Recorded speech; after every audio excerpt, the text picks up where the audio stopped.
What is up, everybody? Let me just adjust the volume here. We're playing Magical Poppin'. I am here with my buddy Bearpigman. Hey, how's it going? How is everybody? Yeah, volume level 100%. Let's put that about 30%. Yeah, it's always hard to find that good balance between the two. And even then, I ended up getting lucky little bit after I started streaming that I had people actually come in my chat and tell me if hey, we can barely hear you and shit like that. The first couple of times I streamed, I would record something for a 2 hour long stream, go back and listen to it, and I can barely hear myself talk. I hate when that happens. And it's frustrating as hell. You have a really good stream and then you find out that there's some sort of problem that you just didn't pick up on. Man, I've lost entire Let's Play sessions of I've been trying to LP Illusion of Gaia now for a while. Literally, I think I've been on that LP for since 2014 when I first started trying to LP. I've gone through 5 different iterations of hardware for that, and I would release more of it, except for the fact that I'm kind of an idiot with my Snowball. I got the one that has the conference room with the switch in the back, yeah? Yeah, and I didn't realize that, so I went to go listen. One day, me and my co-commentator Max, we just sat down one day and just recorded 3 hours worth of gameplay just to section it up. I went back and listened to it. You could hear me because I'm projecting my voice into the microphone. Yeah, you couldn't hear anybody else, right? Could not hear him for the. So I'm I'm gonna have to go through all of this and subtitle all of his lines back into it. So, guys, let us know if there's any kind of audio problems. Heads up, I have not played this game. In fact, I don't think I even... It looked familiar to me, but I think I was actually thinking about Potful Mail. So I have no idea what I'm in for here. I was kind of the same way with this game, mostly because there are so many kind of clones of either Puyo Pop or Bust a Move that had a very similar naming convention, magical, Yeah, pop magical stuff, something, magical whatever. drop, magical castle, I guess. Yeah, I thought it was something from the PC Engine games, and it wasn't until I was actually working on stuff for Typing of the Dead Overkill, the LP I'm on now, and I always put stuff from AGDQ up in the background because it's just great stuff to just kind of work to, and if I just threw everything up on no, that's actually the pornographic games were all on PC 98. PC Engine ones were pretty legit, but so I threw up basically just a stream of all of the last AGDQ in order. And it got to this one, and it was that is the castle, is it not? Oh, I'm psychedelic eyeball. Oh god, Psych would do a fucking great voice for that guy. Yeah.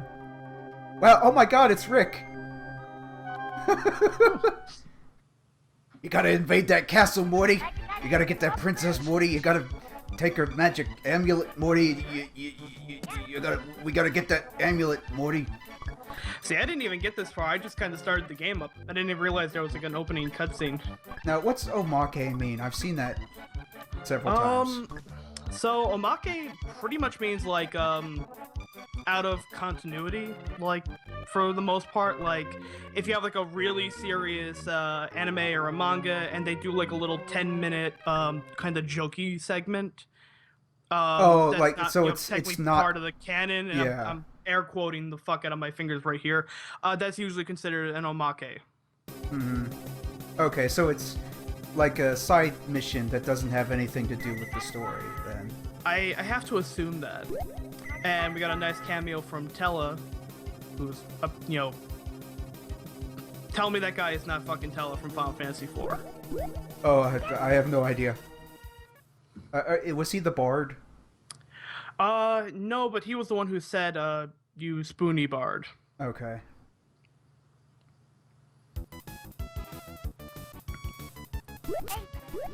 So, right out the bat, the music is kind of okay.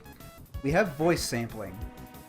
You know, I don't know if you can hear that, but everything she does will elicit some sort of sound. Yeah, they actually got like a relatively like famous personality to do her voice. Tara Strong? I didn't want to look like the Japanese equivalent, I guess. I wanted to Tara look Strong.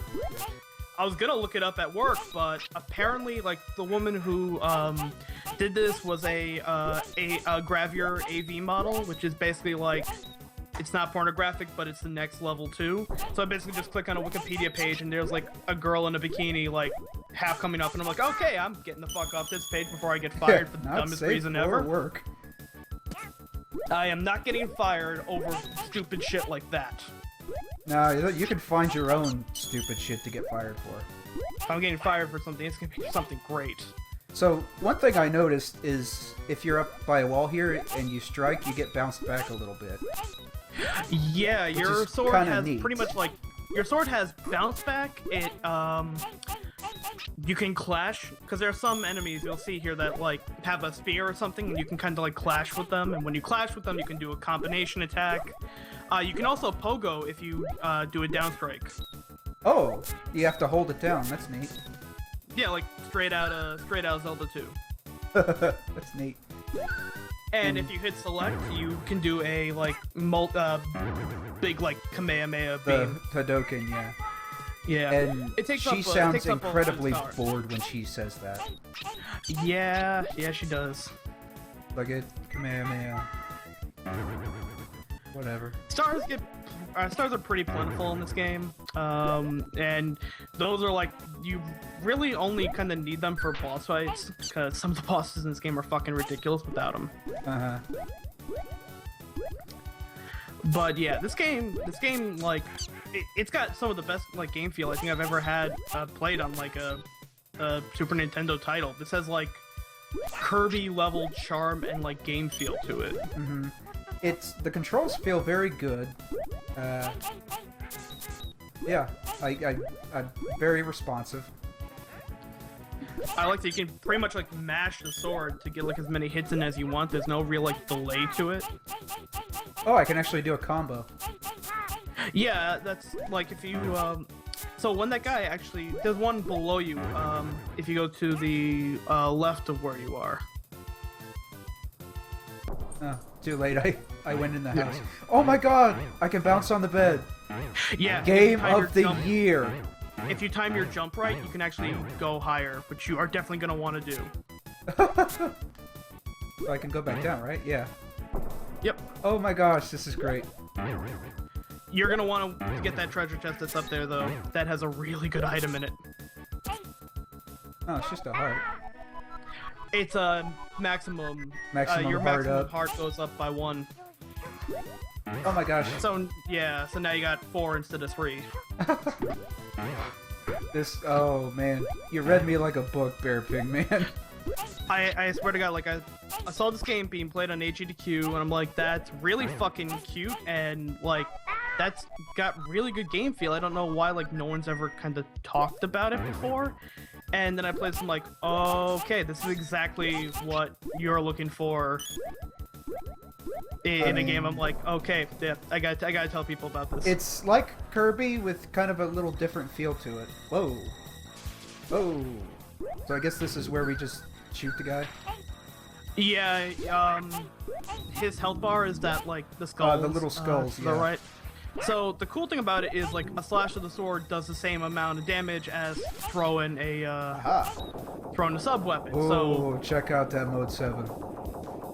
yeah, this game actually came out 1995. Like this was one of the last Super Famicom titles out there. Like by the time this game came out,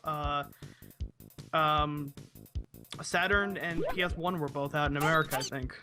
Japan only, right? Oh yeah, don't know why. This one would have made a really.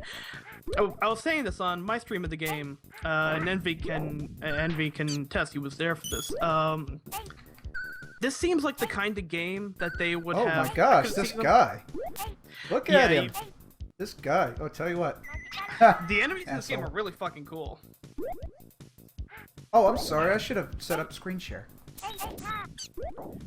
Oh, that's right. I'm going just a going- tiny bit delayed. Yeah, let me go ahead and do that. And back to the show. But yeah, I could definitely see this game being like, quote-unquote reskin for an American audience by making it like, instead of like a little, witch girl, it would have been like a little, Maybe kinda like a character sword from, like, guy. yeah, like a character from like Little Samson or something like that.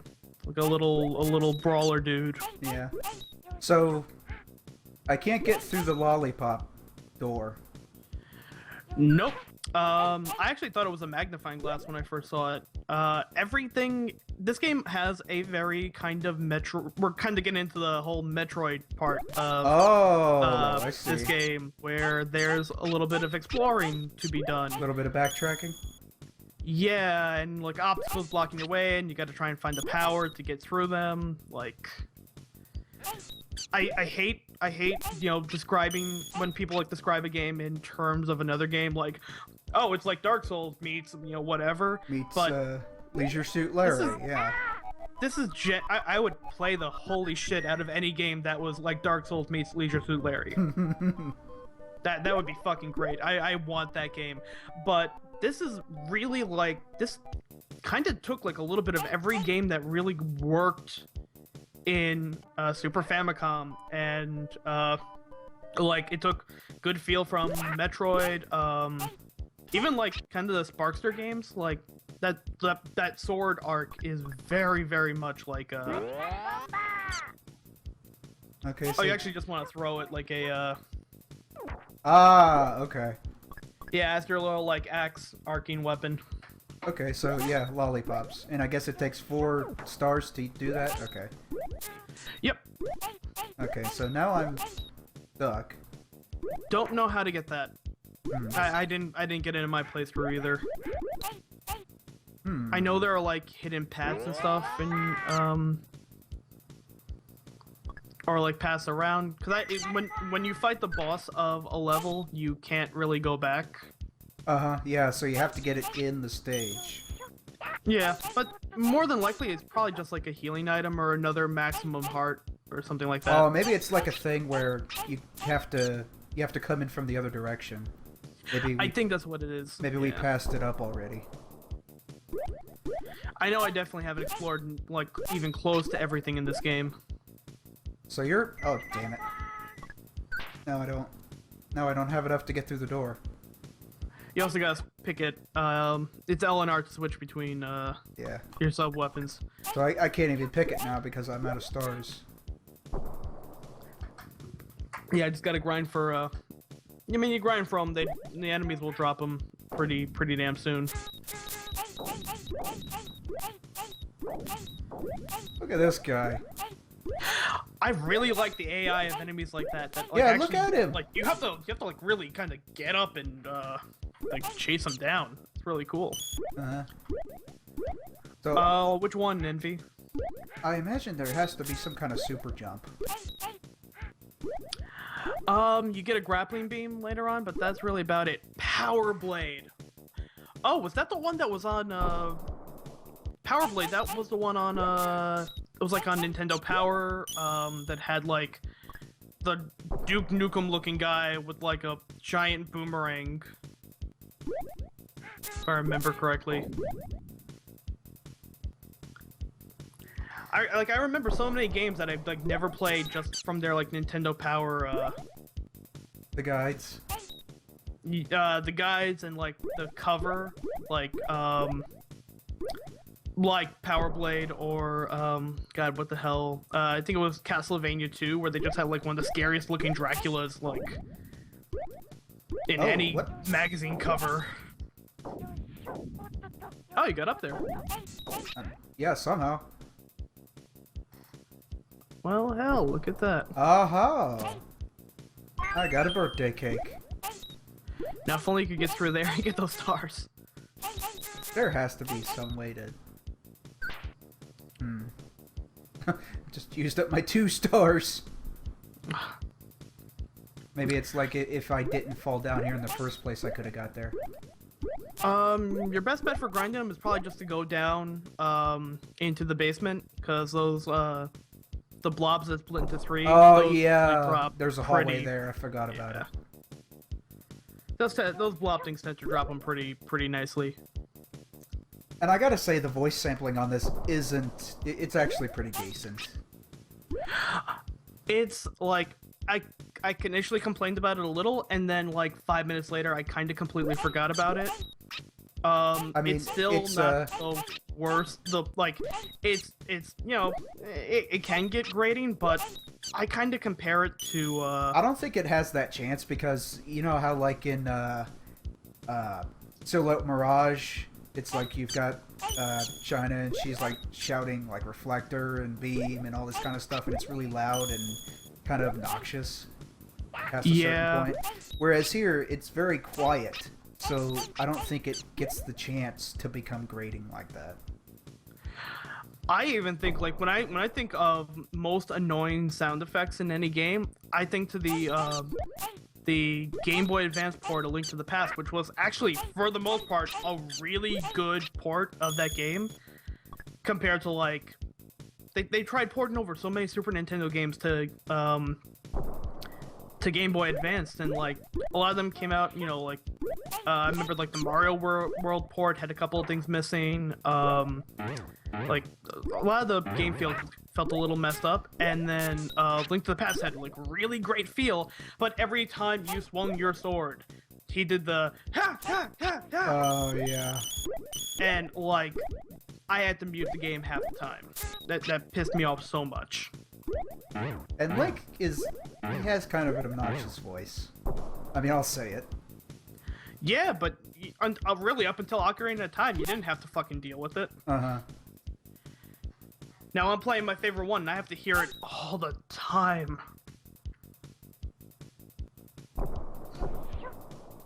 Oh god, I completely forgot about the Cydia's voice samples. Things like I could never really get crazy heavy into the Cydia for pretty much that reason. Now that Looks was fun otherwise. That was the fighting game, right? Yep. I mean, I liked it. I mean, I didn't play it, but I liked that it had Kefka in it, which I think is neat. I like the components of the game more than the game itself. Yeah, I thought it was a good idea, but I thought it looked really pretty, and it had that kind of like Twitch attack feel that, you know, Kingdom Hearts did pretty well. And Crisis Core, which was like, I still genuinely like Crisis Core. I know, like, Advent Children, whatever, and Dirge of Cerberus was terrible, but Crisis Core was like a genuinely good game. Was that the one that had the slot machine? Yeah, and you got to play as Zack, who's like... Zack and Barrett were like the only good characters from FF7. Oh wow. And Sid was I'm gonna be here for a while. I love it when games do that. I was even bringing this up. You can't kill that thing. It's invincible. Oh, I know. I'm trying to get her to do the thing again. Oh god, yeah, that thing is like so freaking cute, and like there are some of these things that you don't even pick up on, like they're doing something for it until like I like when you jump high and you land, you kind of do like a bounce off the ground. Yeah, it has not fall damage, but fall stun. Fall animation, yeah. Fall stun. That's really cool. Like it's that like attention to detail, and really like I tend to notice it a lot more with sound, because sound is really almost always overlooked in a game. Because usually we'll focus more on the music and kind of just blare over everything. Yeah, I mean, speaking. Here we are. Look at this. Oh, okay. Now I can actually see what the hell was here, because I missed this one I missed this in my run. I get another 1-up. It's not a 1-up. It's like, oh, when you get 3 of those things, then you get a 1-up. Yep. Did you say you actually LP'd this? No, I streamed it like 2 days ago. Uh-huh. I should go back and watch that. Basically what you're getting here is pretty much what I got there. Mm-hmm. It's a really like just fun game to play. It's the kind of game where even like when I beat it, I know there are gonna be paths that I missed, and it's something that you can just kind of enjoy. It makes you want to replay it again. Yeah, because like there's so many different paths. It appears. So I'm really low on health, so yeah, just throw a lollipop at that guy.